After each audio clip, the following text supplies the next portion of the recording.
আসন্ন ঈদুল আজহাকে সামনে রেখে কুষ্টিয়ার কুমারখালী উপজেলার যদুবরা ইউনিয়নের চৌরঙ্গী বাজারে দীর্ঘ ১৪ বছর পর আবারও পুরোদমে শুরু হয়েছে পশুর হাট। স্থানীয়ভাবে ঐতিহ্যবাহী হাটটি পুনরায় চালু হয় কৃষক ও খামারিদের মধ্যে নতুন করে উৎসাহ দেখা দিয়েছে।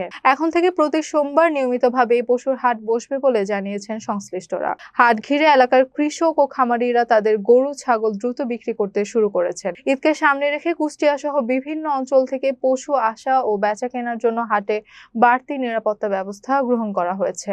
হাট কর্তৃপক্ষ জানান, ক্রেতা ও বিক্রেতাদের সাথে সার্বিক নিরাপত্তা নিশ্চিত করা হয়েছে এবং সুষ্ঠু বাণিজ্য পরিবেশ বজায় রাখতে সব ধরনের প্রস্তুতি নেওয়া হয়েছে। দীর্ঘ বিরতির পর হাটটি পুনরায় চালু হয় স্থানীয় অর্থনীতিতে ইতিবাচক প্রভাব পড়বে বলে আশা করছেন এলাকাবাসী। এখানে আবার দীর্ঘদিন পরে হাট লাগছে। আমরা আসি একটা গরু বিক্রিও করছি, কিনতে আনছি, আমি একটা বিক্রি করছি। তবে এখানে বেচা কিনাটা ভালো হতো এক সময়, যে কোনো কারণে হাট ছিল না, আবার হাট লাগছে, আমাদের খুব ভালো লাগতেছে। এখানে হাট হলে আসলে নিরাপত্তাও পাওয়া যায়।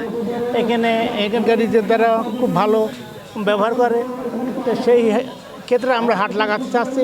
যদি হাট লাগে আমাদের পক্ষে খুব সুবিধা হবে। আপনার 300 টাকা গরু প্রতি আমরা নিচ্ছি, আর টিপে আমরা 100 টাকা নিচ্ছি।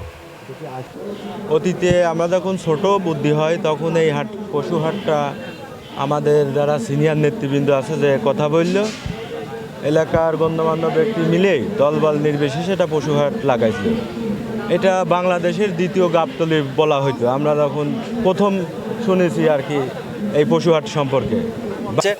আমরা আশা করি এই হাটটা আবার অতীতের মতো এলাকার সর্ববৃহৎ পশু হাট হবে এবং এই হাটে যারা ব্যাপারীরা পশু নিয়ে আসবে, অতীতেও চৌরঙ্গী পশু হাটের একটা সুনাম ছিল যে চৌরঙ্গী পশু হাটের হাট কমিটি যারা পরিচালনা কমিটি তারা অত্যন্ত শক্তিশালী, তারা অত্যন্ত